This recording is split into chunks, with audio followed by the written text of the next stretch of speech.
Screw Black History Month. Black history should be celebrated every month, just like every other culture. I'm taking my platform to the mecca of black inventors, the United States Patent and Trademark Office and the National Inventors Hall of Fame.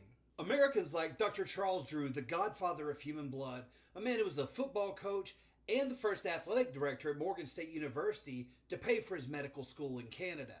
He's the doctor who proved beyond the shadow of a doubt that all of our blood is the same under a microscope. The genius Garrett Morgan, who gave us the gas mask and the middle part of the traffic light. Now, he sold that patent and technology to GE for $40,000, and he was also the first black American man to own a car in Cleveland.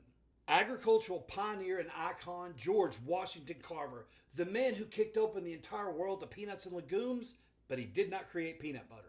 Dr. Daniel Hale Williams, a groundbreaking pioneer in heart surgeries and the man who opened the first integrated hospital in America, Providence Hospital in Chicago. Iconic genius and inventor, Tuskegee graduate Lonnie Johnson, the man who gave us the Super Soaker water gun. The enslaved black American man Onesimus, a man who risked his life to convince white doctors that they could take the pus of smallpox and rub it into the skin of healthy people, helping them build a tolerance and a resistance to smallpox, what we now know as inoculation, which is passed down from African medical technology.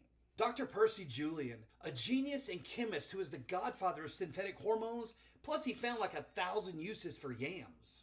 Silicon Valley legend Mark Dean, one of the co-creators of the IBM PC, and he's listed on 3 of the 9 original patents. And Marie Van Britten Brown, the woman who gave us home security systems before Ring and ADT ever existed. It had a closed circuit camera, it had two-way communication at the door, she could remotely lock and unlock the door, and she had panic buttons for the police and fire department. My guy, Frederick McKinley Jones, orphaned at 11 years old with a 6th grade education, he went on to change the world with over 60 patents, and he changed our world with mobile refrigeration.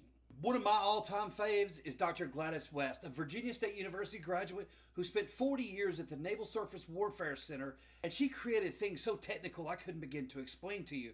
But one that she did that you know about is she figured out the mathematical equations in a way to explain the tidal and gravitational pull it has on our planet, and that led to pinpoint accuracy of GPS. I've made content and talked about every one of those men and women on the list I just named. And I get to go visit the living, breathing database where all these ideas that have happened over American history, they all exist. And I get to tell that story. I can't believe I'm going to the freaking patent office.